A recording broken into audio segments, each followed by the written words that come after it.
This afternoon, we have a talented panel of professionals here to talk about innovative and unique treatment practices. We'll start the afternoon with Dr. Mai, who's a family physician at the Central Community Healthcare Centre in St. Thomas, Ontario. He's been providing primary care for about almost 20 years, and he's specifically passionate about exploring innovative treatment practices. And he has pioneered a program for the treatment of opioid use disorder, which he's here to speak to you about today. Mike DeViller is a faculty member at the Department of Psychiatry and Behavioral Neurosciences at McMaster University, where he is also a faculty associate and policy analyst with the Peter Boris Center for Addictions Research and the Center for Medicinal Cannabis Research. Mike has testified on cannabis law reform on 2 committees at the Canadian Senate, the House of Commons, and the provincial governments of Ontario and Quebec. And he was a recipient of the John C. Sibley Award for Excellence in Health Sciences at McMaster University. And we have Amory Armour, is a registered social worker who works in the unceded territories of the Lekwungen people in Victoria, BC. Amory is a board member of the Overdose Prevention Society. She has an extensive background in harm reduction service provision, and she co-created a pilot program for psilocybin-assisted therapy for substance use disorders. And then Brian Cooper will be joining us to moderate the panel for the question and answer period. So we encourage you to enter questions into the Q&A feature at the bottom of your screen throughout the presentation. And we hope to have about 20 minutes to half an hour at the end to review those questions. Brian is a program manager for the Cleghorn Early Intervention Clinic and Inpatient Rehab Team at the St. Joseph's Healthcare Centre in Hamilton, Ontario. He's also the co-chair of the Early Psychosis Intervention Ontario Network and director at large with the Canadian Consortium for Early Intervention of Psychosis. He's an occupational therapist and has spent a lot of time in the field of mental health care in inpatient units, community treatment, assertive programs, and early intervention in psychosis in Ontario and Nova Scotia. So thank you all for being here with us this afternoon. And we will start off with Dr. Mai. You can go ahead whenever you're ready. Well, let me just start by sharing my screen. Okay.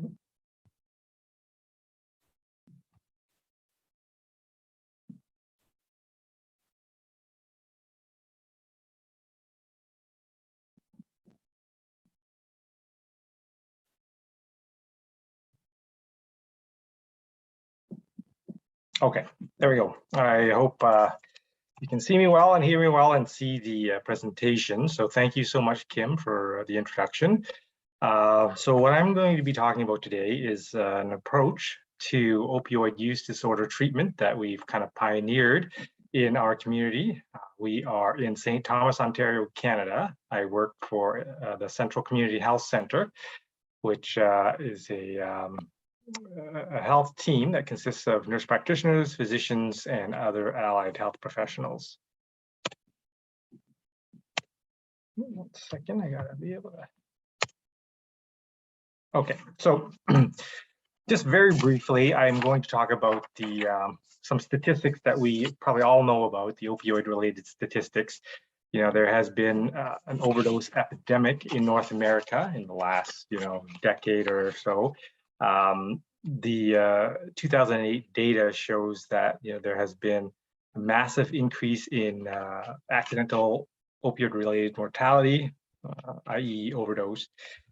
And the medication treatments that we have available come in 3 forms: methadone, buprenorphine, and naltrexone. However, only 11% of the the people affected are receiving effective medical treatment. So the challenges with these types of medications include dosing to achieve a therapeutic plasma concentration, adherence from the patients, also concerns about abuse, misuse, diversion, and obviously overdose from misuse. A very brief introduction to the pharmacology. So naltrexone, which is probably the 3rd line treatment, it's an opioid antagonist, kind of like naloxone. It blocks the mu receptors that opioids work on and prevents the feeling of high or euphoria, which can help patients not or to break the habit of using opioids because they don't get the same rewards. So There's very little abuse and diversion potential for this medication. It's not something that clients seek out on their own. Downside is that it takes 7 to 10 days of being abstinent prior to the initiation, which is a significant barrier. Methadone, as we all know, is probably the most common medication for opioid use disorder. It's a full agonist like all the other traditional opioids, fentanyl, hydromorphone, oxycodone. So it is used as a substitution molecule to manage cravings and withdrawal, because as we may all know, withdrawal from opioids can be quite severe and is probably one of the worst feelings that people can have, and drive them to seek out medication and do whatever they can in order to get it. Methadone has an advantage of being very long acting, up to 36 hours. And this, negates the need for frequent dosing throughout the day. And it's been around for a long time. It's been there since the 70s. There's substantial evidence for its benefits in terms of reducing infectious diseases, criminal activity, and so forth. But it has also has significant long-term problems, harms, including depression, demotivation, overdose, and others. And then the third medication is buprenorphine. It's a partial agonist, so it binds the same receptors, but only stimulates them partially.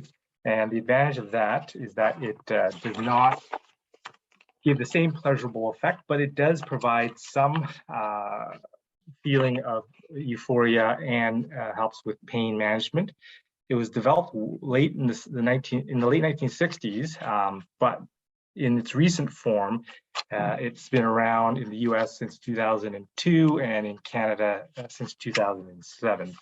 So the benefits are that it's significantly safer at higher doses, so a lower risk of overdose because there is a plateau or a ceiling for respiratory depression with it, for the most part, unless other medications like benzodiazepines are added.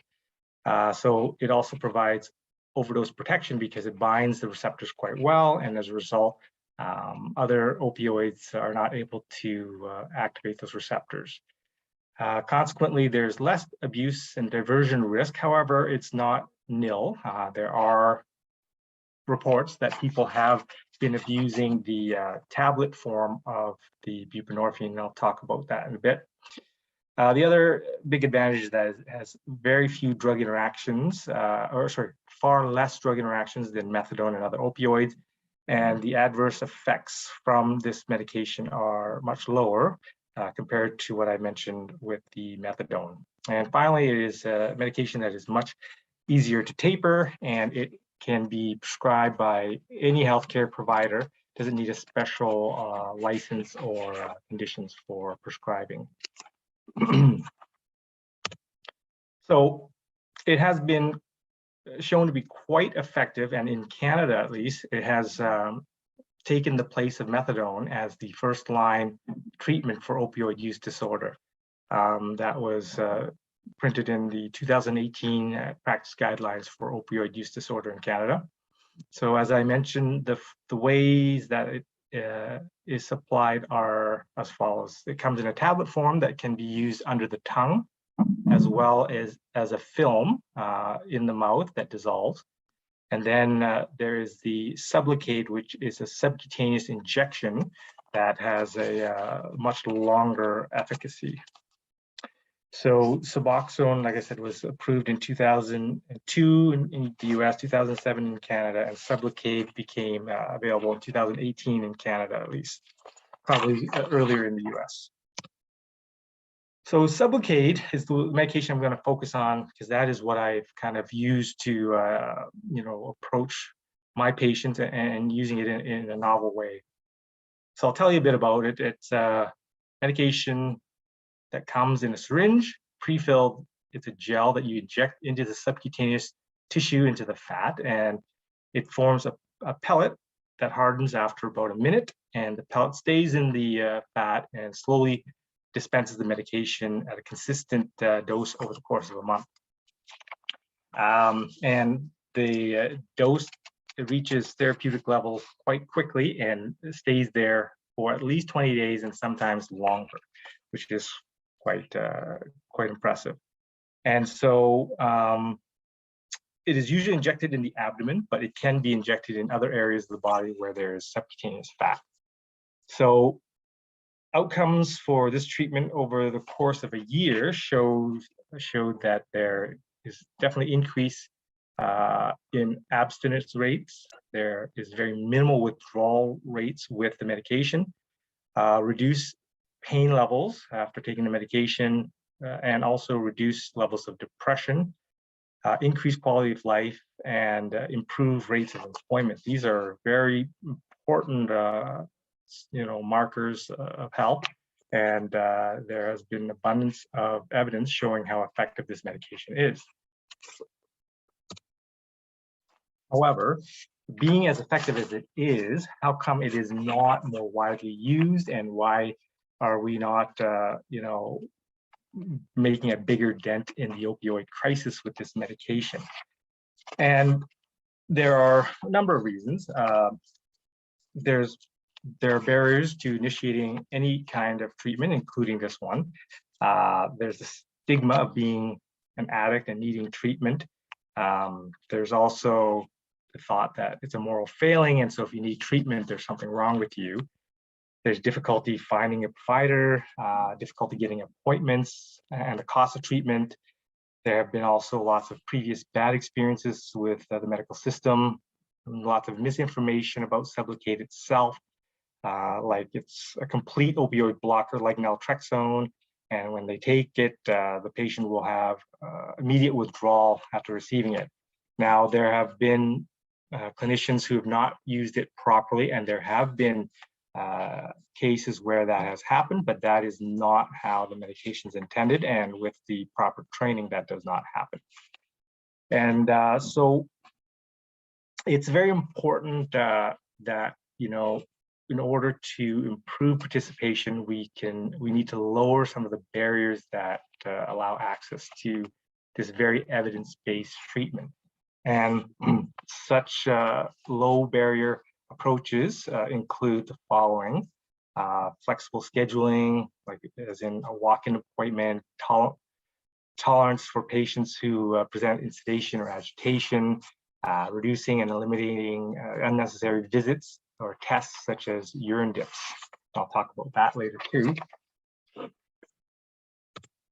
So what has the strategy for opioid use disorder treatment been like in the last 40 years or so? So we have been moving away from the standard model and have been adopting a harm reduction model. And what does that mean? That's an umbrella term that really at its core supports any steps in the right direction towards treatment, any treatment, not just substance abuse. And that could be the use of condoms for safer sex, clean injection supplies for IV drug use, etc. So it requires a non-judgmental but very directive approach in terms of techniques, like motivational interviewing, because we need to identify what the client's reasons are for change and need to explore that. Now, abstinence is ideal for all of these clients, but it's not the only way to avoid all the negative consequences. So in harm reduction, the goal is to seek the patient, the client, and meet them where they're at in terms of their motivation and ability to change. Unfortunately, it has not been well adopted by all providers, and many opioid use disorder treatment specialists do wish to have complete abstinence from their clients, which is not always possible, and does provide a significant barrier to seeking out treatment. So with these things in mind, in terms of low barrier treatment, buprenorphine, especially the Sublocade injection, stands out as the most amenable treatment for this type of approach. And in terms of harm reduction, really it is not something that's unique to substance abuse treatment. It really is it is consistent with a standard approach for treatment of any chronic illnesses where patients are not fully compliant, such as patients who, don't improve their diet if they have high cholesterol or if they have diabetes, don't eat properly, etc. So let's talk about the low threshold approach to treating substance use disorder. It definitely has been shown to increase the rates of medication initiation and retention in the treatment for people who are underserved by the standard high barrier care methods. For example, the requirement for meeting the provider and urine drug testing has actually been shown to be detrimental and it reduces the likelihood that patients will be successful in either initiating or maintaining medication therapy. The benefit of Sublocade is that urine drug screens are not as valuable as with daily dose medications, but I'll get into that later. So, as I said before, the primary goal of harm reduction is to reduce harm from substance use. So rather than trying to achieve abstinence, because there is no evidence that abstinence is effective for maintaining treatment or improving outcomes of care. So there's also the need for same-day treatment entry and medication access. And we have seen that quite clearly in our clinics. If patients come in and we are not able to service them and we tell them to come back in a week, we often see that they don't come back until a few months later, and in that time, harm could have been done. And then in terms of the flexibility part of the low threshold approach, we need to be able to be flexible in terms of how and when patients can access care. And I'll talk a bit about that more when I talk about how we approach things. And finally, the availability in terms of locations that are easily accessible to these patients. So those are the four principles that are at the root of low threshold approach to treatment. So let me tell you a little bit about our team. Like I said, I work in St. Thomas, Ontario, Canada at the Central Community Health Center. We are a team comprised of nurse practitioners, physicians, and other allied health professionals. St. Thomas has a population of 30,000 people with a very modern hospital and well-staffed emergency department, which is quite nice. We have quite a number of good social support services as well. We neighbor London, Ontario, which is a city of 400,000 people, which has some of the more specialized treatments if we need in terms of healthcare. So in terms of myself, our clinic is set up so that there are different streams or teams. I work in the team that deals mostly with mental health and addictions. I work very closely with my nurse, Shelley West, and she knows the clients quite well. And then we have another physician who kind of serves as a backup when I am away and need coverage. We also have social work, dietitian, and physiotherapy support for our clients. What we have developed is a primary care outreach program. So this is a way of meeting our clients where they're at. We have a weekly walk-in clinic that's operated at the homeless shelter in the basement. So the clients the clients that we generally see and treat are the underserviced, vulnerable patients, and a lot of them are at the shelter. We provide all types of care, primary care of all sorts, but a lot of opioid use disorder treatment. And we help them deal with other social determinants of health, such as housing and food security and finances and forms and things that they need help with. We increase our availability or access through a cell phone that my nurse carries. She doesn't answer it immediately, but patients can text or call, leave messages, and we generally get back to them within a day. And in addition to our weekly Tuesday clinics, we also allow these clients to drop into our main clinic Monday to Friday if needed, which does work when patients miss an appointment or they're sick or something happens. We do a very good job of networking with other agencies in the community to provide other forms of support for our clients. So let's talk a bit about the opioid use disorder treatment that I kind of pioneered at our center. It is unique. It's unique because it's a hybrid system between harm reduction and the standard abstinence. So let's start with why Sublocade has not been well accepted despite the clear benefits. So Sublocade has been shown to be very effective at preventing or reducing withdrawal symptoms, reducing fatigue, demotivation, mental fog. So all these things that clients often complain about are better with Sublocade. But initially, when I was giving this medication out, there was a lot of non-acceptance, and even patients who finally agreed to it, there was only maybe about a 20% return rate for subsequent treatment, which I found interesting because when they did return, they did say they felt better. Some of them, said they felt a lot better, but they still didn't really want to continue with the medication. So in addition to the stigma, as I said, the one thing that a lot of my clients said with Sublocade was that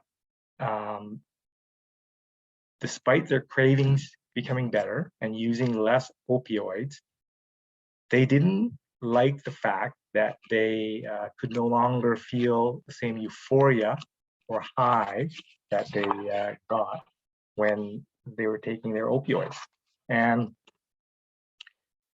I asked them, is that worth the trade-off for feeling better? And they said, you know what, it's a tricky thing. Yes, we like feeling that way, but a lot of times patients are self-medicating to deal with trauma and,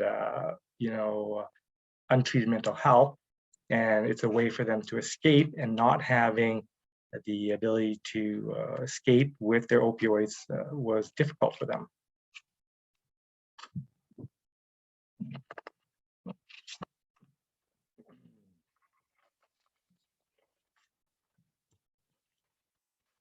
So then I started looking at, how can I make this better? And, with the harm reduction model in mind, the main goal was to initiate and maintain treatment. So with the harm reduction model, there was no need to do standard point of care urine tests. So that was one barrier that I was able to reduce.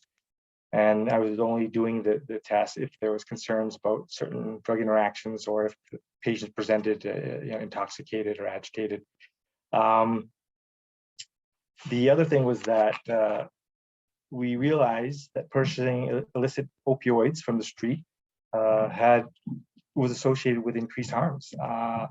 There was the greater risk of violence associated with purchasing the medication, increased activity, and also just the time spent in these endeavors limited their ability to do other things. Again, with the harm reduction in mind, I decided to overcome this hesitation by actually prescribing clients opioid medication in addition to the Sublocade shot. And so this, I was hoping, would reduce their need to purchase illicit opioids. Now, I had to come up with a very clear protocol, and I had to communicate this very directly to the patients because, as a lot of the patients said to me, we are addicts. So if there is any chance to cheat the system or get more opioids, that's what we're all, going to do in our state. So for me, it was important to have these clear protocols where I said there was a limit to how much opioid that I would give.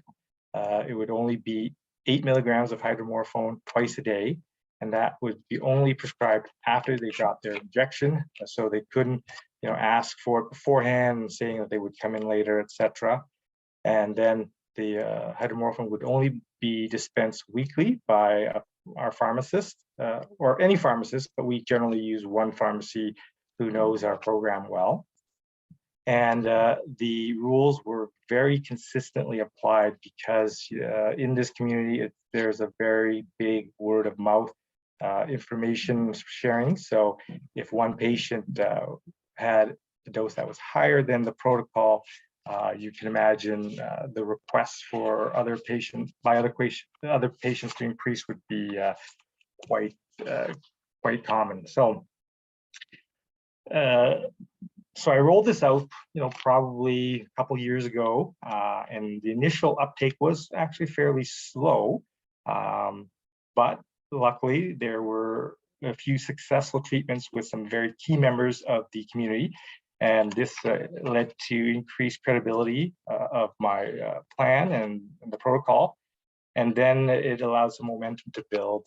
The shared experiences amongst clients in the community was key to increasing acceptance, and it was really important that we had all the other elements in place through the harm reduction, because trust was very important for these clients. They had to know that we were looking out for their best interests. So, in the course of the first 6 months that we set up this outreach clinic, we were dealing with, their infections and their injuries and wounds, and, helping them get housing and meal replacements and so forth. So they knew that we were there for the right reasons. And then when they heard that this treatment was effective for some of their friends, it allowed them to come to us, with kind of an open mind to try it. So how has it gone for us? So, like I said, I started a couple of years ago, but in the last 18 months is when kind of things really picked up. And in that time, we have over 50 returning clients who are currently on Sublocade. And for our somewhat small community, that is a very huge number, because these patients are primarily the homeless and vulnerable patients who are living on the street downtown. The perception about Sublocade and opioid treatment has significantly changed. It's been very accepted, and there's no longer this negative association because there are so many of the clients on it. There is not this stigma that you're defective in some way, or there's a moral failing, and that's why you need to be on treatment. And we have seen significant improved outcomes as a result of this. So starting with overdose rates, so Sublocade is medication that binds very strongly to the receptors and allows very little interaction of other opioids. So the opioids that I give them to take, they take to deal with kind of stressful situations or out of habit when they would normally take their medication in situations where they're anxious or they have some increased pain due to an injury. It doesn't actually physically do a great deal for them, but mentally it is very important. It is a way for them to be in control, treat their symptoms, even though physically it doesn't make a big difference. That being said, because the Sublocade binds these receptors so well and doesn't get dislodged for a good month, if they use illicit opioids, even in high doses, the rates of overdose are almost zero. And in fact, in the 18 months, none of my clients who are on treatment have overdosed. One client thought he might have overdosed, but someone gave him naloxone, but he was probably just sleeping. And then a lot of the other clients commented on how they used to have multiple admissions to emerge in a month, and now they've had none in the last year and a half. So that is very encouraging because, as we know, there is the tainted supply of opioids in the form of fentanyl on the street, and there has been a great increase in death, as I mentioned at the beginning.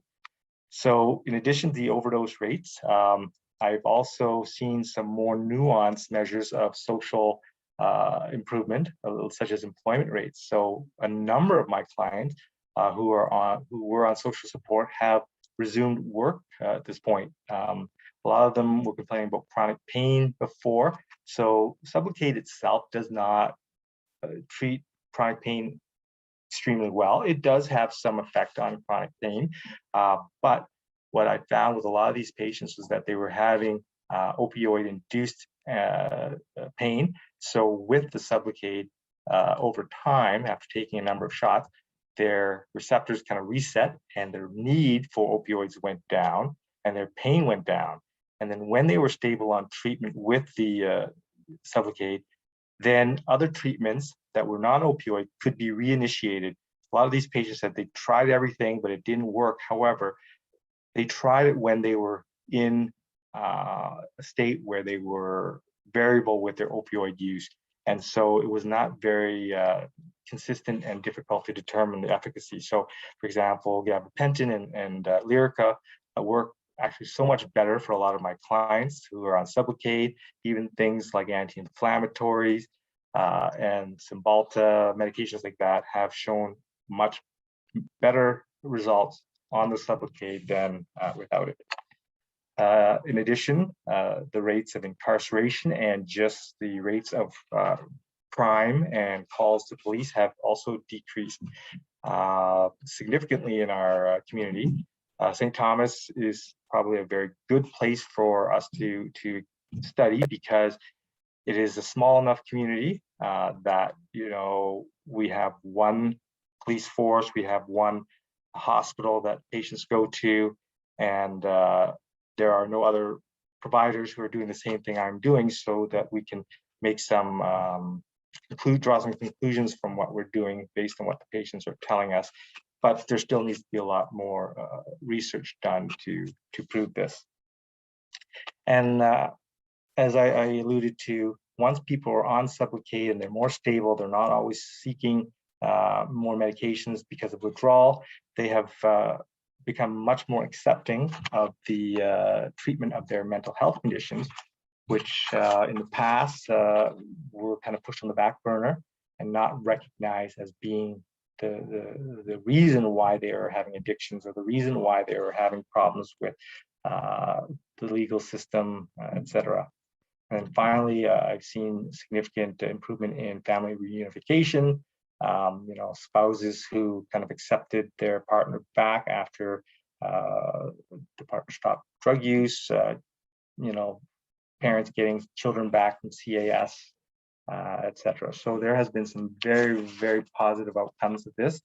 But the big one for me was that the overdose rates with these clients is 0.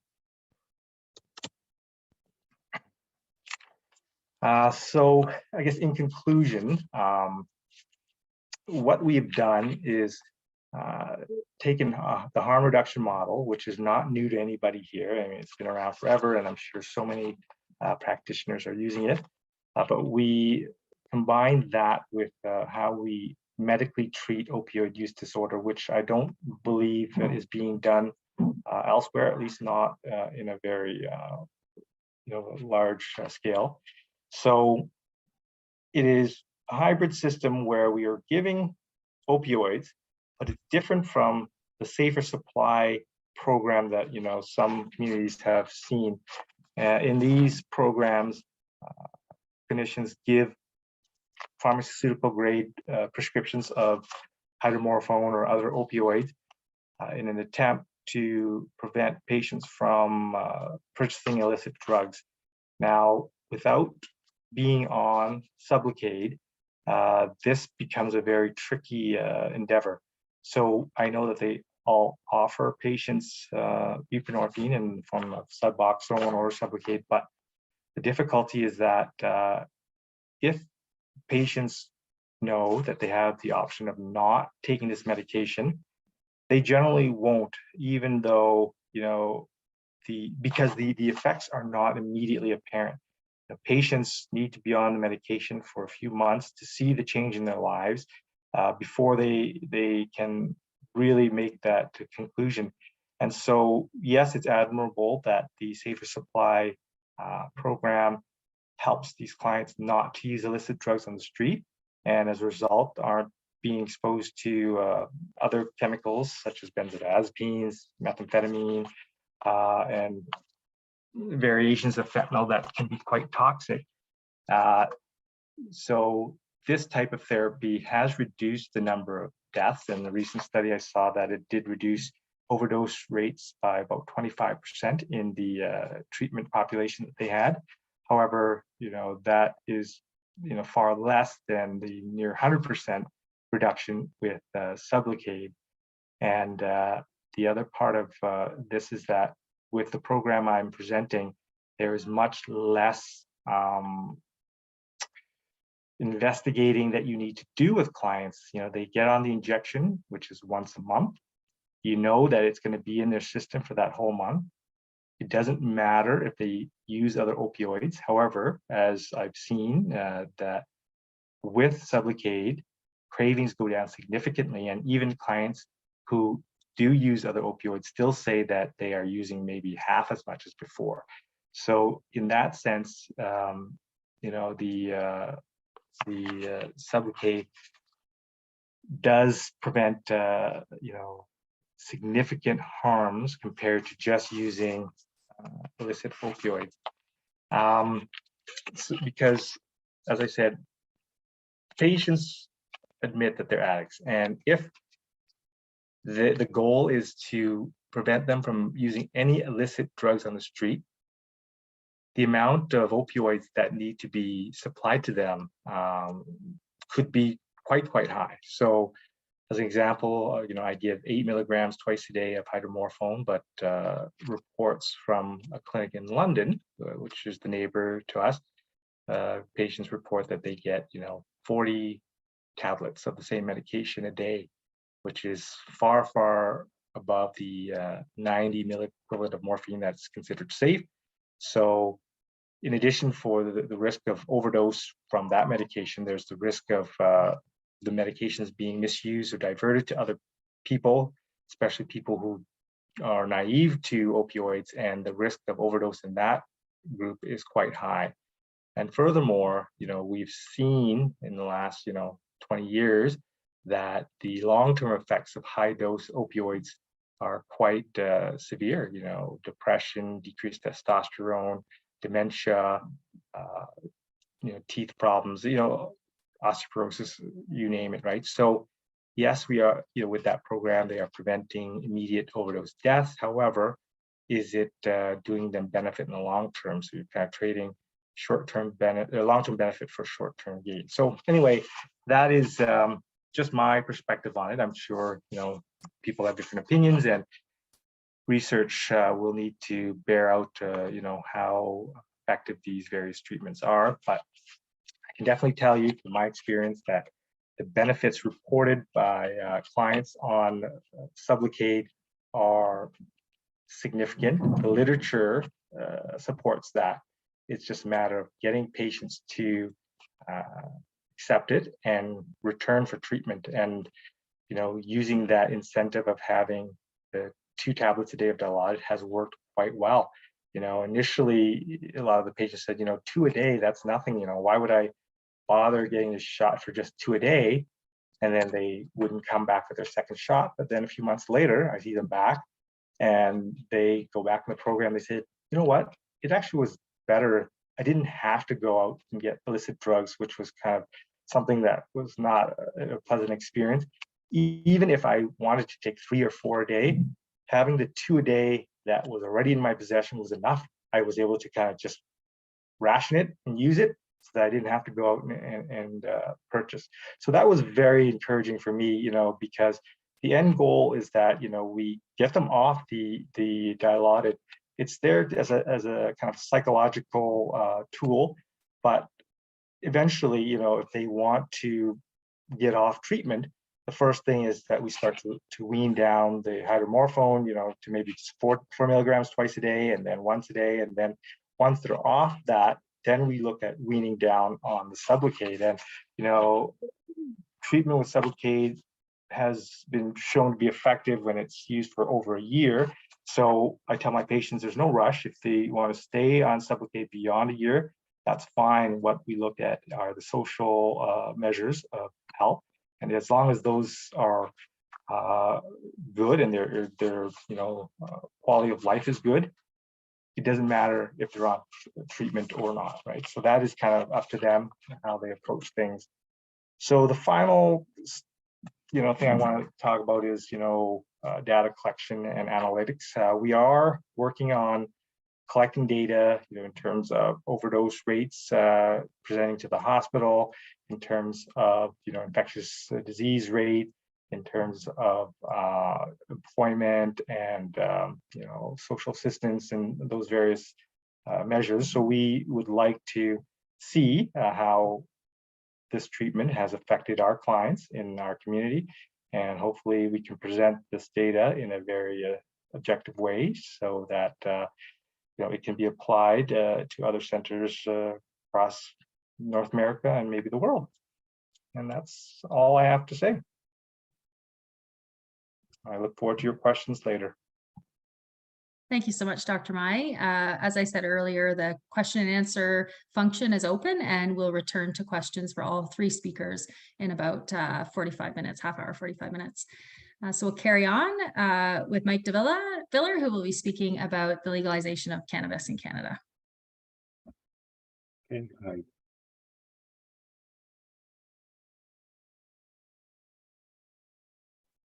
Dr. Mai, we'll just need to get you to unshare your screen.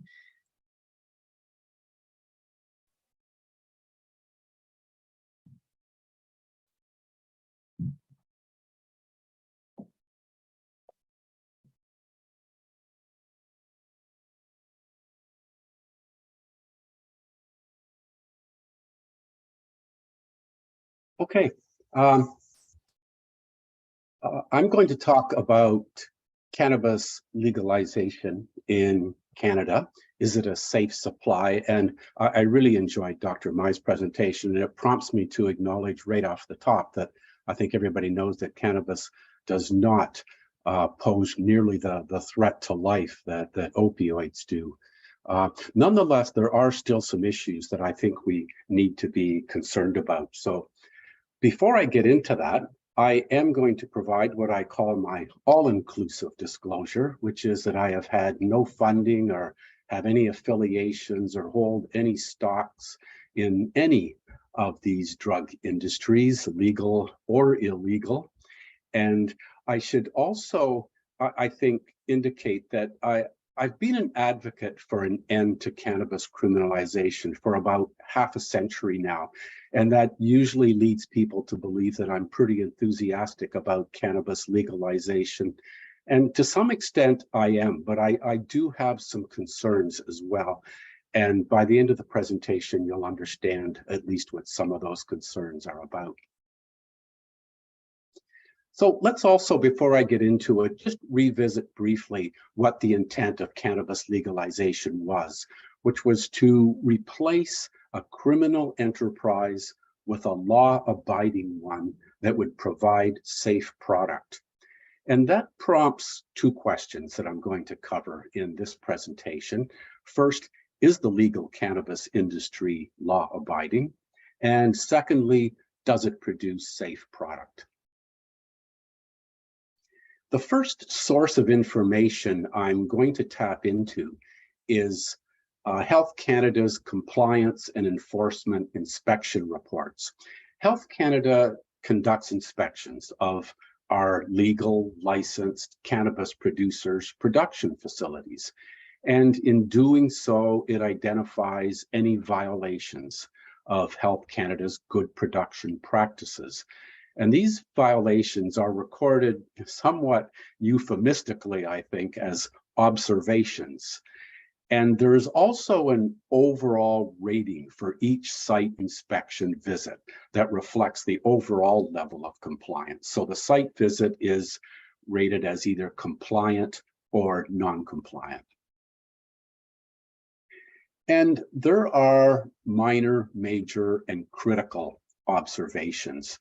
The critical observations are the ones that are most serious deviations or deficiencies of the Act or regulation. So they include fractions that are likely to increase the immediate risk of diversion of product to the illegal trade, or to prevent the detection of diversion, or to present an imminent health risk, or to involve the possibility of deliberate fraud, misinterpretation, or falsification of information. Now, I bolded this last bullet because that one was not in the original set of criteria. It's something that was added after the first year, so probably provides us a bit of a clue of some of the conduct that the Health Canada inspectors were encountering during that first year.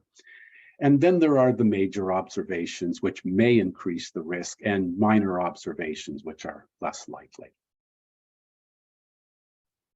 So between April 2015 and March 2020, Health Canada conducted a little over 1,500 inspections of its licensed producers.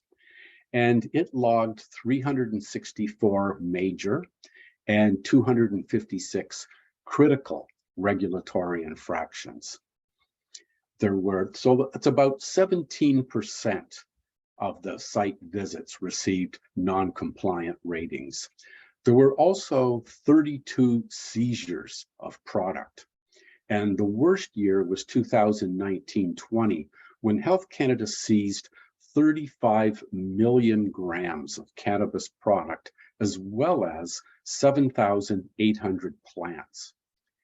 Between 2015 and 2020, there were 3 production licenses that were suspended and then later reinstated. And there were 4 licenses that were suspended and later permanently revoked. So those companies are out of the cannabis industry. Between 2020 and 2021, things got a bit different because of the pandemic, and Health Canada was doing virtual inspections and managed to do 210. And still, interestingly, I think, managed to note 131 major and 9 critical observations. And that involved also, there was 14 non-compliant ratings, 2 seizures of product, and 1 license suspended. Another really interesting challenge, I think, for the future is that from 2020 to 2021, the number of license holders grew from about 250 to a little over 800. So for some producers, that means that the number of inspections decreased from having several a year to having none. The other source of information that I've accessed is Health Canada's recalls and safety alerts database. And I want to be clear that these are now products that have left the production facility and are now on the market, and through whatever set of circumstances are deemed unsafe. And the last time I did a search in this database was in June 2021. And at that time, I found 59 recalls since January 2014. And these were sometimes large amounts of product involving a variety of different product types and quite a few different licensed producers. So this problem is not just a few bad apples. This is an orchard blight. The product recalls involve things like packaging and labeling errors, faulty and contaminated product. There were 37 labeling and packaging errors, usually involving incorrect concentrations of THC or CBD. And the most common mistake was that the THC and CBD ratios were reversed. Now, it's only fair to say that some of the errors were pretty small and probably not that significant, but others were significant enough that they evoked complaints from customers. So for one example, from Aurora, there was a bottle labeled as THC sativa caps, but it was sent out in a box labeled as CBD caps. And that's a big difference for people who take their cannabis seriously. There were also 4 faulty products, 3 marijuana drug test kits, and a cannabis vape pen that heated up to the point that its plastic parts melted. There were 18 recalls for contaminated product, 7 involving mold, 6 for the use of and presence of unauthorized pesticides, and 4 for microbial or chemical contaminants. And there was another case that really we don't know what it was. The report just said it was issues with the company's production practices. But in all these cases, Health Canada advised the customers to immediately stop using the product. Now, one of the things that you notice when you go through the Health Canada reports is they don't really give you a lot of information, but every once in a while, a story will make it into the media and you get a bit more detail. So this is a case involving a Toronto company, Metrum, and it was also a matter of the use of illegal pesticides. And an employee went to journalists at the Globe and Mail and told them that Metrum had been using a banned pesticide for about 2 years and had been hiding the pesticide in the office ceiling tiles during Health Canada inspections. Health Canada has a zero tolerance for banned pesticides, and it's punishable by up to license suspension. But after the inspection and the dust settled on this, the only outcome for Metrum was that it had more frequent random inspections.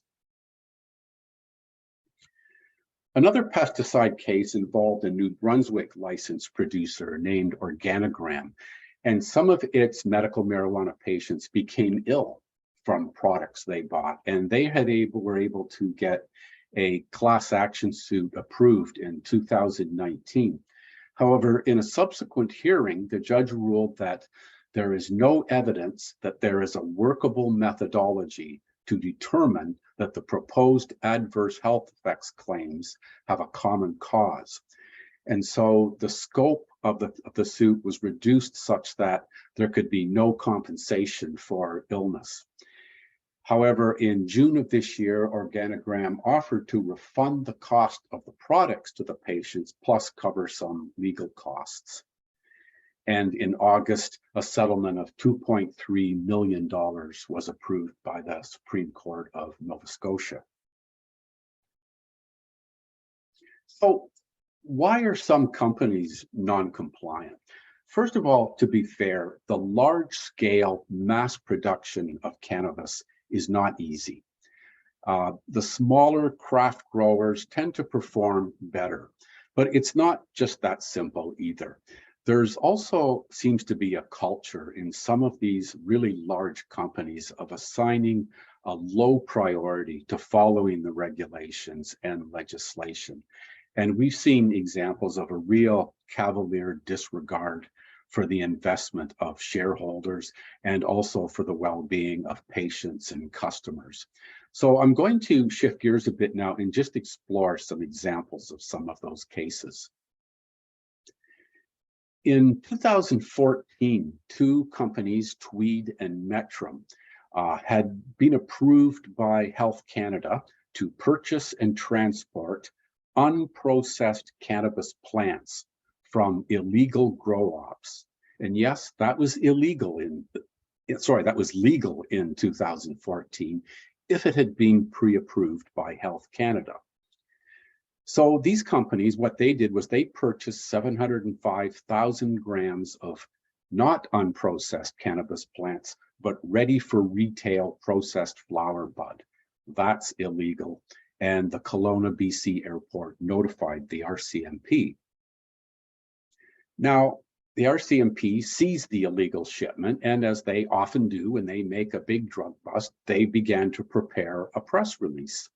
However, there was concern in Ottawa about embarrassment for Health Canada, which had authorized the shipment. But I think more importantly than that was that Tweed and Metrum had just become publicly traded companies, and there was concern about the harmful impact of such a press release on the stock values of the companies. So the RCMP was instructed to suppress the press release. And the companies, all they had to do really was just issue an explanation to their shareholders. So if the story was suppressed, how did it come to light? Well, someone must have tipped off a journalist at the National Post. And the journalist filed an access to information request and eventually received documents and published the story 5 years after it happened.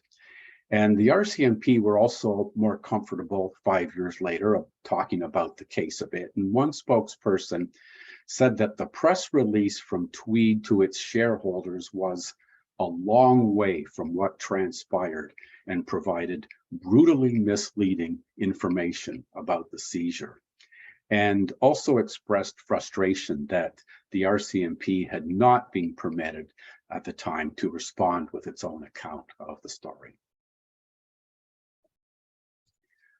Another licensed producer in Winnipeg, Manitoba, Bonify, bought 200 kilograms of cannabis from an illegal source and attempted to sell it on the legal market in Saskatchewan. Some employees, fearing their own culpability in all this, they went to management first. Management told them, just don't bother, go do your job, keep quiet. So the employees then went to Health Canada, and Health Canada conducted an inspection. And when the dust settled, Bonify's license was suspended and reinstated less than a year later. The investigation also determined that this was not an isolated case of legal companies purchasing from illegal ones, but in the end, no criminal charges were laid. Now, Bonify did struggle financially after this, and in August of last year announced that it was winding down operations. Now, this is another licensed cannabis company, CanTrust, locations in Ontario.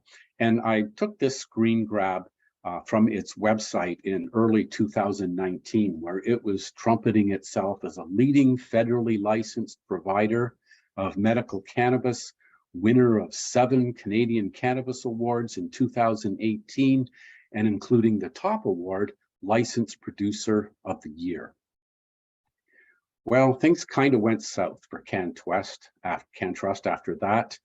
It found itself under joint investigation by the Ontario Securities Commission, the RCMP Financial Crime Program, and the Ontario Provincial Police Anti-Rackets Branch. So what happened following some investigation was that CanTrust had bought illegal seed and then grew over 1,000 plants in unregistered greenhouses, which it then sold on the legal market, and had concealed the illegal plants from Health Canada inspection. So an employee, again, fearing his own risk in all this, notified Health Canada, and the licenses were suspended and then reinstated less than a year later. And for obvious reasons, the company changed its name to FINA. Now, there was something quite unprecedented in the CanTrust case. 3 of the executives faced criminal charges, but not for any of the Cannabis Act violations, but for financial crimes, including fraud, insider trading, and authorizing, permitting, or acquiescing in the commission of an offense. And that trial was actually scheduled to begin in October of this year. And I apologize, I've been meaning to sort of look into it to see where it was at, but I just haven't had time. So hopefully in the next couple of weeks. A little bit of comedic relief with this story. This is a US company called CEN Biotech, and it was hoping to open a cannabis production facility here in Canada, and had reached the final stage of Health Canada's 7-stage approval process. It had passed Health Canada's site inspection and RCMP scrutiny. However, Health Canada had already provided a warning to the company for issuing misleading statements to its investors. But there was no follow-up by Health Canada on that, and the company continued its misrepresentation. But eventually it came to light again and became sufficiently serious that Health Minister at the time, Rona Ambrose, referred the matter back to RCMP for further investigation. Well, at this point, things got really weird. CEN Biotech continued to mislead its investors, saying that it had already been approved by Health Canada and that the CEO personally knew the Canadian Health Minister and had attended a barbecue at her home. None of that was true. And then it was found that the company's contact person listed in its application actually didn't exist. And when confronted on this, the company explained, and this was their explanation, that the name of the fictitious individual was a nom de plume, akin to McDonald's restaurant's use of its Ronald McDonald character. And at the same time, the CEO of the company was taking exception to the Canadian government scrutiny and was publicly wondering whether Canada was communist. The company's application was rejected. So I don't usually include social media posts in my presentation, but this is one that I thought resonated so well with what my research was showing that I thought it earned a spot. This gentleman is saying, I have worked in the legal side of cannabis for many years and in the black market of cannabis many years. In my experience, there are more shady people in the legal market than the black market. It's amazing what you can get away with legally nowadays. Now, I hope you'll forgive me for this, but I'm so excited about this. I can finally tell you about my book is finally going to be available. It's called Buzzkill, the Corporatization of Cannabis, published by Black Rose Books in Montreal and the University of Chicago Press. And I said at the beginning that the presentation would let you know some of the concerns I have about legalization. This tells you all of them, and it's available for pre-order now. And if you're interested in that kind of social policy stuff, you might also be interested in my website. There's a lot of more general drug policy stuff there. You can sign up for an e-newsletter, which I send out, well, it's kind of whenever I feel like it, I guess. I also post a lot of drug policy content on my Twitter account, and I'm always happy to receive emails. If you think of a question next week, please don't hesitate to get in touch, and we'll have questions at the end. That's all for me. Thanks for your attention. Thank you so much, Mike. And we will continue on with Amory Armour, who will speak about the use of psilocybin in treatment. Okay, I'm just trying to unshare. Oh, there we go. Stop share. Okay. Thank you. So I will just share my screen here.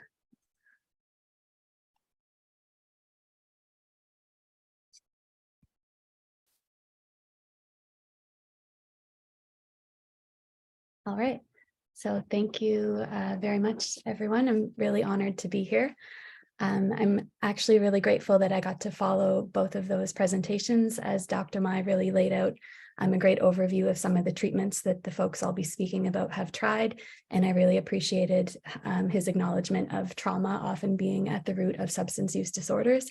And Mike, your presentation was really great to follow as well, because as I'll be speaking about psilocybin therapy, we can learn a lot from what hasn't worked with the legalization of cannabis. And I hope that everyone in policy takes that into consideration.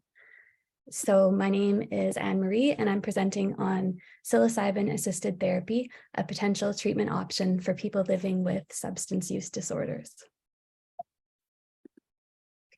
First, I'd like to acknowledge that although psilocybin is being spoken about in the media as an innovative treatment option, Indigenous communities around the world have been healing with psilocybin and other consciousness-altering plant medicines for centuries, and that the entire field of psychedelic-assisted therapy and research would not exist without the wisdom and teachings of Indigenous knowledge keepers. And if anyone has the time to read about Maria Sabina, she's most well known for her work with sacred mushroom ceremonies, and her life and village was actually devastated after she welcomed some Westerners into a ceremony. So today I've decided that rather than speaking about the current research that's happening, it would be more impactful for me to share some personal stories that have been shared in confidence with me by some individuals who have pursued this treatment, as well as their therapists. And I just wanted to put this slide up for a moment to show you that psilocybin is being researched for substance use disorders. And if anyone would like to take a quick screenshot here, these are just a few studies that might interest you and help substantiate some of the stories I'm sharing today. So some of you might be wondering what psilocybin is. It's a naturally occurring compound found in over 200 species of fungi. It's known for its psychedelic and consciousness altering effects, and it can be produced synthetically in a lab, which is how it's used in clinical trials, and there is no known lethal dose. So for transparency, the legal status of psilocybin in Canada currently, it is a Scheduled III substance. Health Canada has approved 3 pathways for access. These are clinical trials, the Special Access Program, SAP, and Section 56 exemptions from the Controlled Drugs and Substances Act. I don't have enough time to speak to this right now, but please feel free to ask. I can expand on any of these during the Q&A. For substance use disorders specifically, Health Canada has not approved access through the Special Access Program or Section 56 exemptions. Their reasoning is that there is not enough research right now. And as far as I'm aware, the only 2 conditions that have been approved through the SAP and Section 56 for psilocybin are end-of-life distress and major depressive disorder. So in my personal practice, I work with Health Canada approved patients, and I will help patients liaise with their physicians to get those applications in. And then I also provide integration support to those who are using psilocybin and psychedelics outside of the legal context as a harm reduction measure. And I personally do not promote the illegal use of psilocybin. So psilocybin-assisted therapy, this is just a really brief overview, and I'd love to expand on it in the Q&A as well, but it's the typical treatment protocol involves preparatory sessions. So these are regular talk therapy sessions where the client does not ingest psilocybin, and there's generally a co-therapy team. So 2 therapists are there. They help the client set their intention for healing, build trust and rapport, and prepare the client to have an experience in an altered state of consciousness. The main premise here is that we all have our own inner healing intelligences, and with the support of the psilocybin being in an altered state, clients can access that inner wisdom, and the therapists are really just there to hold a safe space for the client to do that. After the preparatory sessions, usually a minimum of 3 spaced a week apart, there's a psilocybin treatment session, and this is where the client has an opportunity to have their inner experience in the altered state of consciousness. The goal is to remove external stimuli, so they generally wear eye shades and listen to music through headphones. And that's a full day experience. The psilocybin is active for around 4 to 6 hours, so it's a full day there with the client. And following the psilocybin treatment session, there are integration sessions, and these are regular psychotherapy sessions really focused on helping the client make sense of their psilocybin experience, integrating insights that came through that day into their daily life. And this is the really important opportunity to do the intensive therapy, perhaps that the client wasn't able to do prior to the experience. So what do clients experience? Again, you can go and read what's available online in the research, but I thought I would share a few themes that I've seen with some folks that I've worked with. So it's also important to say that every psilocybin experience looks differently. So there's no way to perfectly prepare someone for what's going to happen. And the same person could do psilocybin multiple times and have a completely different experience. But some themes I have seen include mystical type experiences. This is where the client feels this universal oneness, acceptance of all that is, and feeling connected to something greater. the realization that our consciousness exists beyond our human experience. And this generally leads to an acceptance of death. And that is why this treatment, one of the reasons why this treatment has been very effective for those living with end-of-life distress.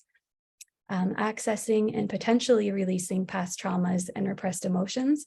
So during the psilocybin session, it's not always pretty and pleasant. It can be really intense and challenging. And that's what we do in the preparatory sessions, is prepare clients for any past traumas that are stuck inside that they haven't dealt with, specifically, anything that's kind of, it's kept in the unconscious. That barrier is removed with the help of the psilocybin, and anything can surface. So during the session, the therapists are really there to support the client if it is challenging. And seeing oneself and others from new perspectives, commonly leading to increased self-awareness, conscientiousness, empathy, and forgiveness of self and others. So I learned a lot from my time working in Vancouver's downtown east side, and I just want to acknowledge the absolute honor and privilege I had being invited into that community. And unlike many people who I presume are watching today, who maybe get a snapshot of these residents, drug users, maybe in the criminal justice system or in a treatment program, I had the opportunity in those 7 years to work for a variety of agencies. So I was supporting folks in safe injection sites, I was supporting in shelters, I was supporting in abstinence-based treatment programs, and I really had this holistic view of these humans, and they're just some of the most amazing people that I have learned from, and I'm forever grateful for my time there. So in 2017, I was working full-time in a detox program in the downtown east side. And I also started working then for a psychedelic research organization called the Multidisciplinary Association for Psychedelic Studies, MAPS Canada. And the word got out in the community pretty quickly. And I was literally bombarded daily by residents of the downtown east side begging for access to psychedelic assisted therapy. At that time, MAPS was just fundraising and we were educating the public.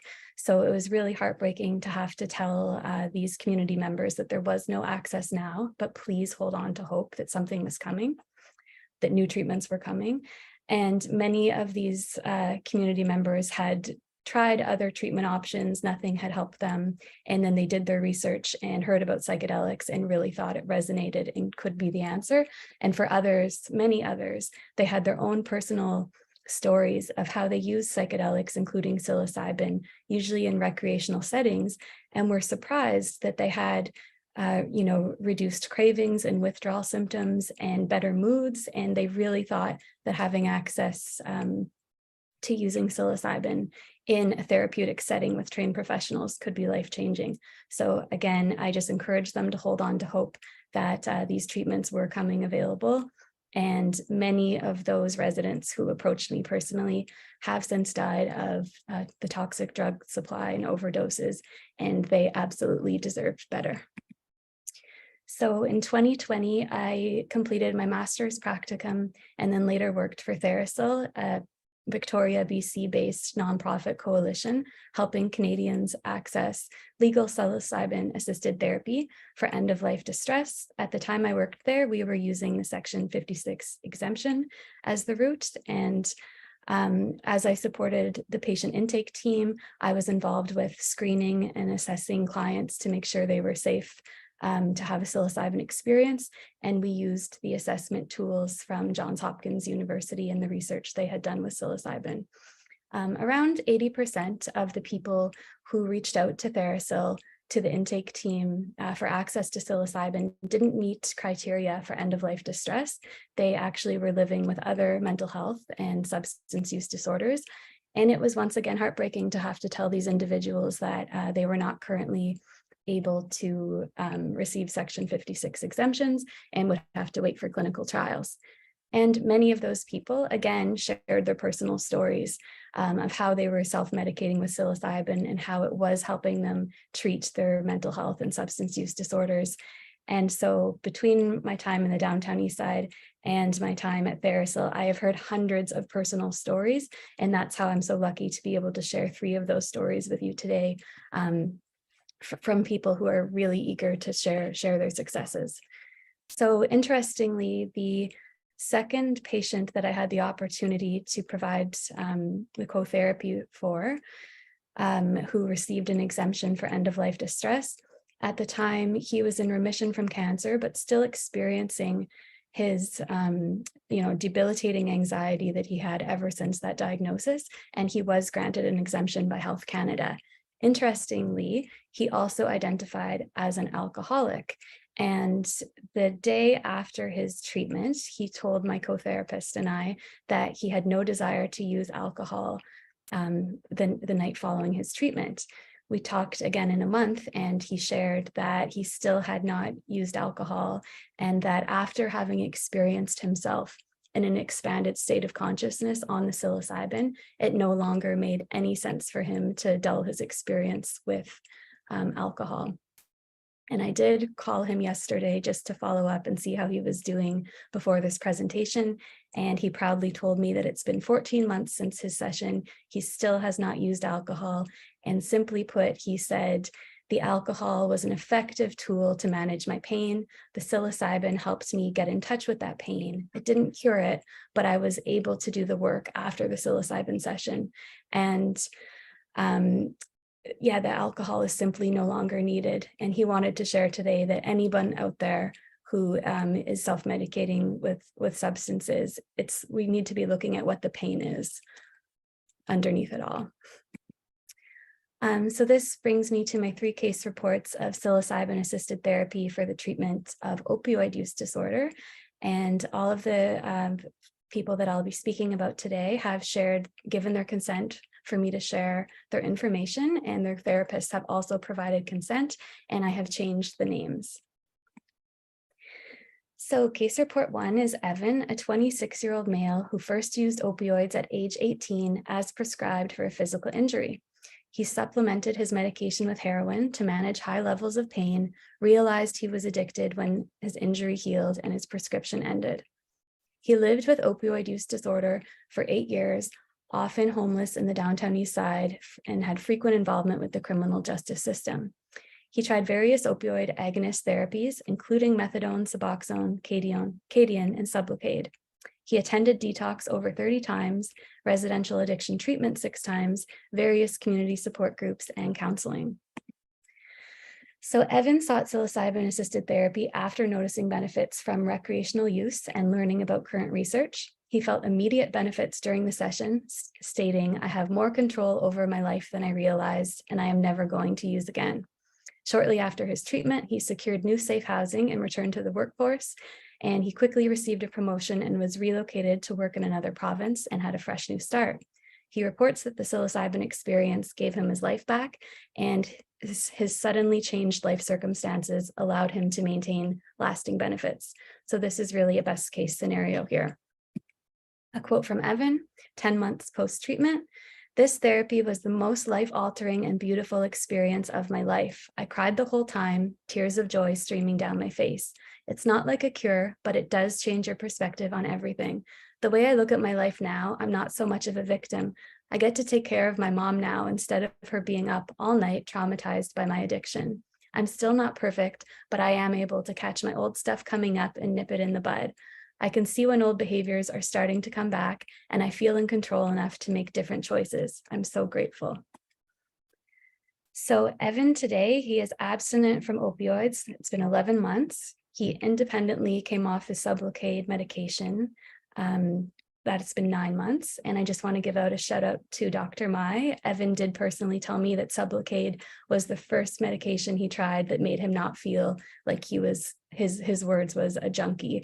And he said he really did feel like he got his life back. And I have no doubt that that was helpful leading up to his psilocybin therapy.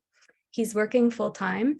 He feels a sense of purpose through work and reconnecting with family. He still experiences challenges in life and thinks another psilocybin session would be beneficial.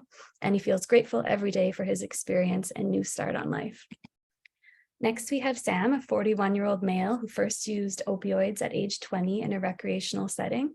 He lived with opioid use disorder for 21 years, severe depression for 11 years, and was often homeless in the downtown east side and had repeated involvement with the criminal justice system. He tried various opioid agonist therapies, including methadone, Suboxone, Cadian, and MS-Lon, as well as antidepressants and mood stabilizers. He attended detox over 30 times, residential addiction treatment over 10 times, various community support groups, recovery housing programs, and counseling. Sam gave up all hope in healing from his addiction in 2017 and became actively suicidal and intent on devising and carrying through with a plan to end his life. So Sam sought psilocybin therapy after noting benefits from recreational use and learning about current research. He did not observe any noticeable benefits for the first 2 months post-treatment and continued using street fentanyl. 2 months later, he felt that his brain reprogrammed itself over the course of several nights, waking up one day feeling spiritually renewed with no desire to use fentanyl. He felt compelled to make amends with people from his past he had neglected and hurt throughout his addiction, and he did not experience any environmental changes post-treatment. He returned to his recovery housing where his neighbors were still using drugs, and he was living on his low-income disability benefits. Quote from Sam, "I can't properly capture the magic in words. I've been given a clean slate and a fresh start. The thoughts that were holding my head underwater are gone, and furthermore, they've been replaced with curiosity and eagerness, the likes of which I haven't known since I was a child. A week ago, I was certain that my life was long over. I was just trying to figure out how to finalize that for the rest of the world to know. But today I feel like my life is just beginning. As of today, I haven't touched hard drugs or thought about suicide in 2 weeks, and I quit smoking 2 days ago. I continue to feel like a new person in how I interact with my neighbors and community." And this quote was taken, actually, he wrote about his experience 2 weeks post his treatment. So these are his exact words. And today, so Sam has maintained abstinence for 2 months post-session, and which started 2 months after the session. And he ended up using again 2 months later. He said he felt overwhelmed by life responsibilities that he had been ignoring for the 21 years of addiction. For example, he mentioned, he needed pretty serious dental work that really scared him. And for all those years in addiction, he didn't have to deal with it. So just feeling that stuff coming back to the surface now was really challenging for him, and he did use again. But he noted that when he used, it didn't do what it used to for him and wasn't hard to stop. He does still continue to use periodically and says this is out of habit and boredom. He recently secured new independent housing and has engaged in some temp work, and he does still experience some depression, but no longer feels suicidal. And he believes the psilocybin experience did save his life. And then lastly, we have Keith, a 40-year-old male who first used opioids at age 28 as prescribed for a physical injury. He became dependent on illicit street supply of opioids when his prescription was cut off, with no ability to be refilled and no option for tapering down. He has lived with opioid use disorder for 12 years, and he tried opioid agonist therapies, including methadone and Suboxone, and he attended an individual counseling and a 30-day residential addiction treatment program in November. So Keith sought psilocybin-assisted therapy after his mom learned about the current research and encouraged him to try it.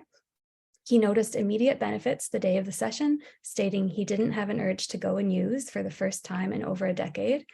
He felt a renewed sense of meaning and hope in his life that had been missing for the past 12 years. Post-treatment, he felt compelled to apologize to his family and friends for all he had put them through during his addiction. He did not experience any changes to his environment post-treatment, returned to his same housing and job. So 1 week post-treatment, Keith said, "Immediately after my session, the monkey on my back that used to say go use was completely gone. This is the first time in years that I want to get up in the morning without feeling angry. Most of the time, I never wanted to get out of bed. I feel strong, like I can overcome the need to use. My mom said that I seem more relaxed and happy, and that my hearty laugh returned that she hadn't heard in years. She said that I am a changed person, more of the person she remembered. I feel like I can face anything. This is the strongest I have felt in 10 to 15 years, to be honest. This therapy 100% saved my life." So Keith, I had a chat with him yesterday, and he said that he has used twice since his treatment, but does not consider those to be relapses, as he used out of curiosity and did not enjoy the experience and was able to stop. He's working full time and he's still living with family and saving up for his own apartment. He has been abstinent for the past 2.5 months and says he has no intention of using again and feels hopeful. He is still learning to deal with life struggles and thinks another psilocybin session would be beneficial in the future. So some key takeaways from these 3 reports.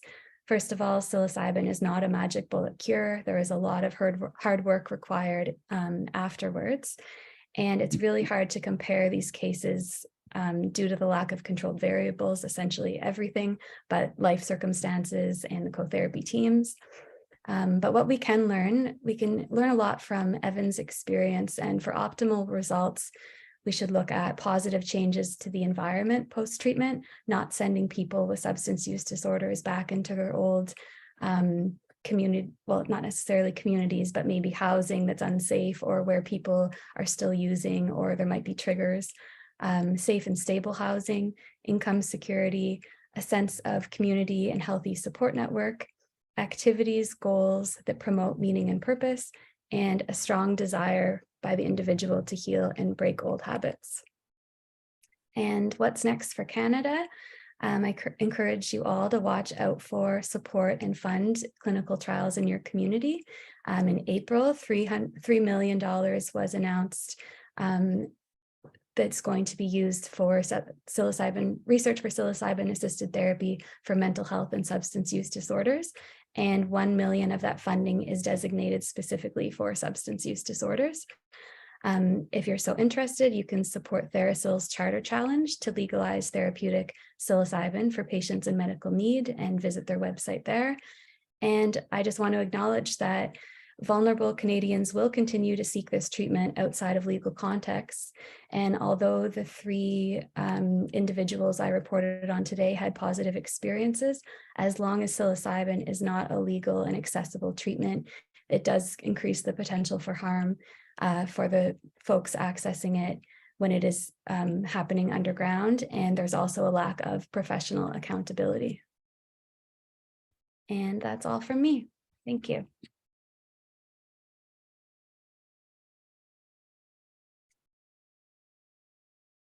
So if I can just take a few moments just to thank Mike, Anne Marie, and Dr. Mai.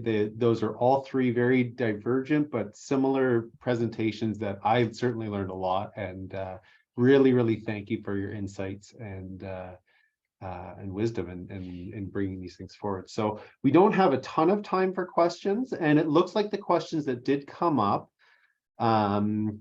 there's one question around psilocybin. Is it suitable for individuals who are on Suboxone? Maybe this is a joint question for Dr. Mai and Anne Marie, or are not using anything other than opioids. So I guess it's kind of a question around concurrent use. I wonder if either one of you might want to comment on that. I mean, I'm not a doctor, but I can give just a little bit that I know.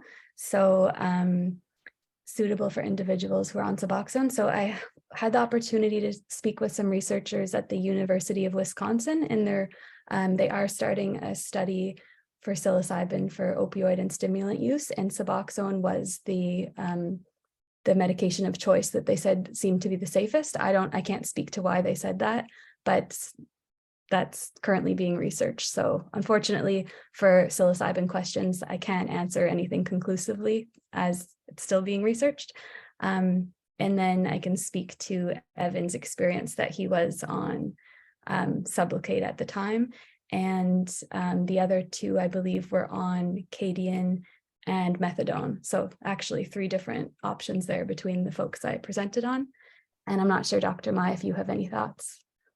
Well, I have not read any research specifically about, psilocybin and the receptors and how it's processed in the body, but I can tell you that buprenorphine, the medication in Sublocade and Suboxone, has the fewest interactions with other medications.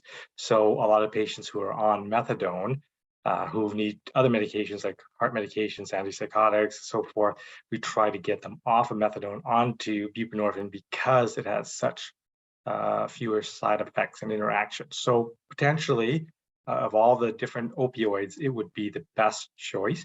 The fact that the patients who are on Cadian, which is a traditional opioid, and methadone, would probably pose a greater risk for them than the buprenorphine.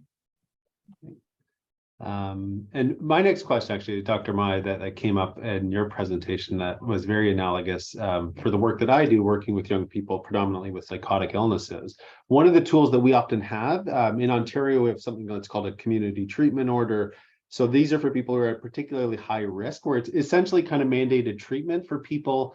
And in your presentation, the Sublocade, it was very analogous to long-acting injectables, which are antipsychotic medications that are offered through an injection and are often a part of those CTOs. And I wondered if you might be able to comment on the idea of maybe mandating care, so more of a stick than a carrot, that might have been kind of the approach so far, but in terms of mandating care for people who are at particular high risk for either harm to themselves or to others. Yeah, that's a great question, and I think very relevant to this audience. So, I've been working with the judge about drug treatment court, and I do think that, that would be a great opportunity to initiate people. I mean, it is a stick, but it is a bit of a carrot too. I mean, they have the option of jail time or considering a drug treatment, right? And so if that is an option and it's well explained, it might be a very good option, because just like the long-acting injectables for antipsychotics, initially there's a lot of resistance, but after a patient's been on it for a while and they see the benefits and they see that there is not that continual variability in their behavior, they really appreciate it. And I like the idea of using it at that moment when they have the choice to, get back into the community and to try it, because it's a 30-day trial. I mean, they can stop using it afterwards and their options go back to what they would have chosen. But I think it would have a significant impact on a lot of clients, and a lot of them would probably be happy after they had a chance to try it. And I think to that end, like building that insight, I think is a really key part. And ideally with CTOs, they're to be renewed every 3 or every 6 months. But the hope is eventually people get well enough to build that insight to know that that's a part of their care. So, Mike, one of the questions I had for you that came up is there seemed to be, in Canada we had this, and for those of you in the States, in Canada, this one of the big sells of cannabis legalization was specifically around, we're getting, the drugs off the street and, kneecapping organized crime. And there seemed to be a lot of gray, that it's not quite as black and white as it might seem. And I wondered if you might be able to speak, again, knowing that a lot of the audience will come from the legal side of the equation, around where organized crime kind of was and maybe is, 4 years or so post legalization. Right. Yeah, I think it's an interesting issue. You'll remember in the year or so leading up to legalization, we heard an awful lot about how the illegal, unlicensed trade in cannabis was dangerous, organized crime figures, and they're going to expose our kids to other kinds of drugs and to other kinds of crime. And that was a pretty prominent theme. And that kind of information might be true for things like fentanyl and cocaine, heroin, perhaps crystal meth, but there's reason to challenge that for cannabis. There was a Canadian Department of Justice report that looked at cannabis cultivation cases and found that only 5% of them had any connection at all with organized crime.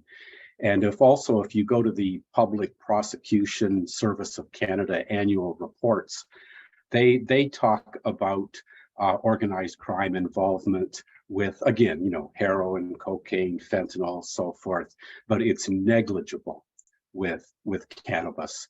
So that really seemed to be something that was really blown out of proportion to sort of make people feel good and better about legalization.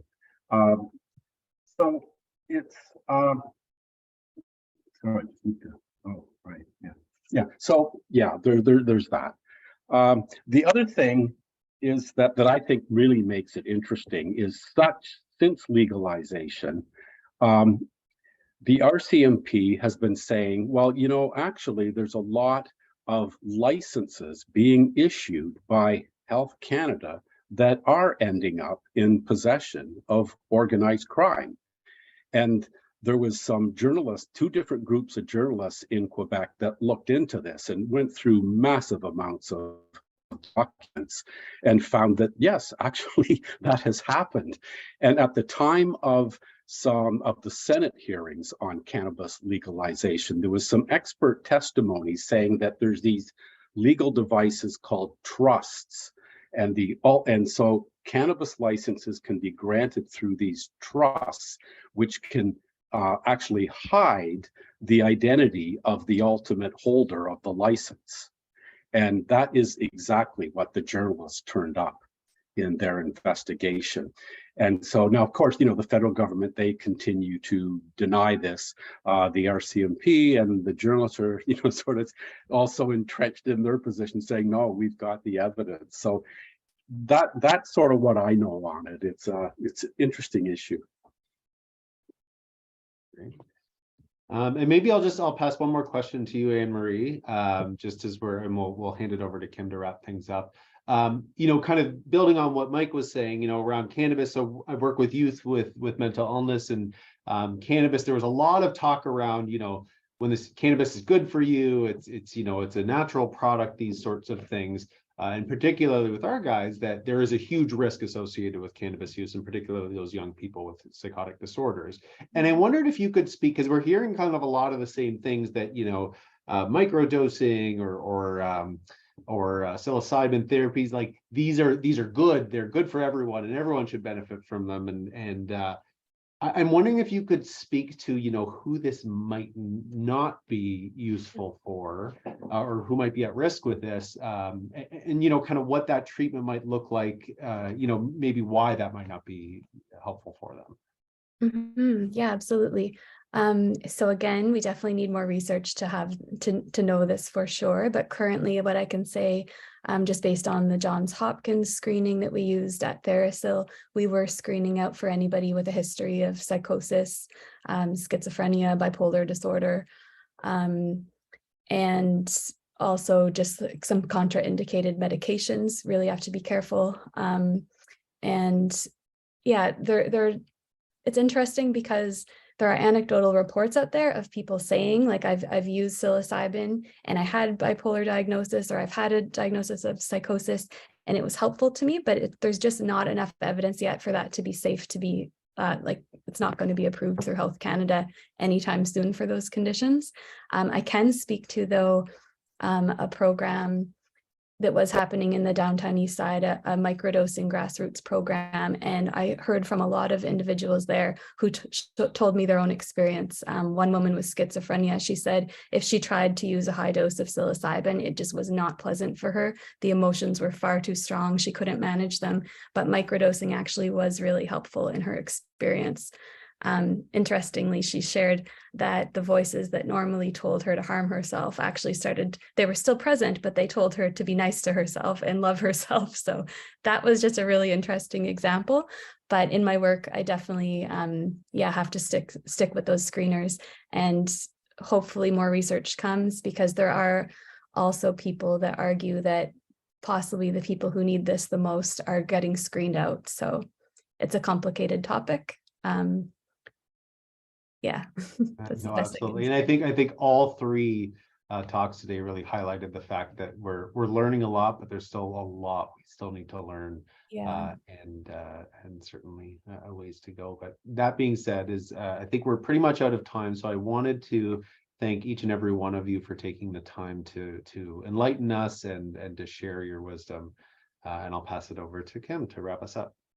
Yes, thank you so much, everybody, for joining us today. Dr. Mai, Mike, Anne-Marie, Brian, we really appreciate it. You've given us a ton to think about, and really looking at things in a completely different way than our system has ever looked at them before. So it's really exciting as a clinician. So thank you. And for everybody else, I hope you'll join us again tomorrow for the final day of our annual conference. Tomorrow, the morning, we'll focus on peers and a recovery support model. And then the afternoon, we have a really interesting speaker, Carrie Gladue, who's a second-generation residential school survivor. Will speak about his inspiring story of addiction, mental health, as well as his upbringing in the foster care and justice system. He's a graduate of the Calgary Drug Treatment Court and hopes to use his story to help others. So thank you all again, and we hope to see you tomorrow. Have a good night. Thank you.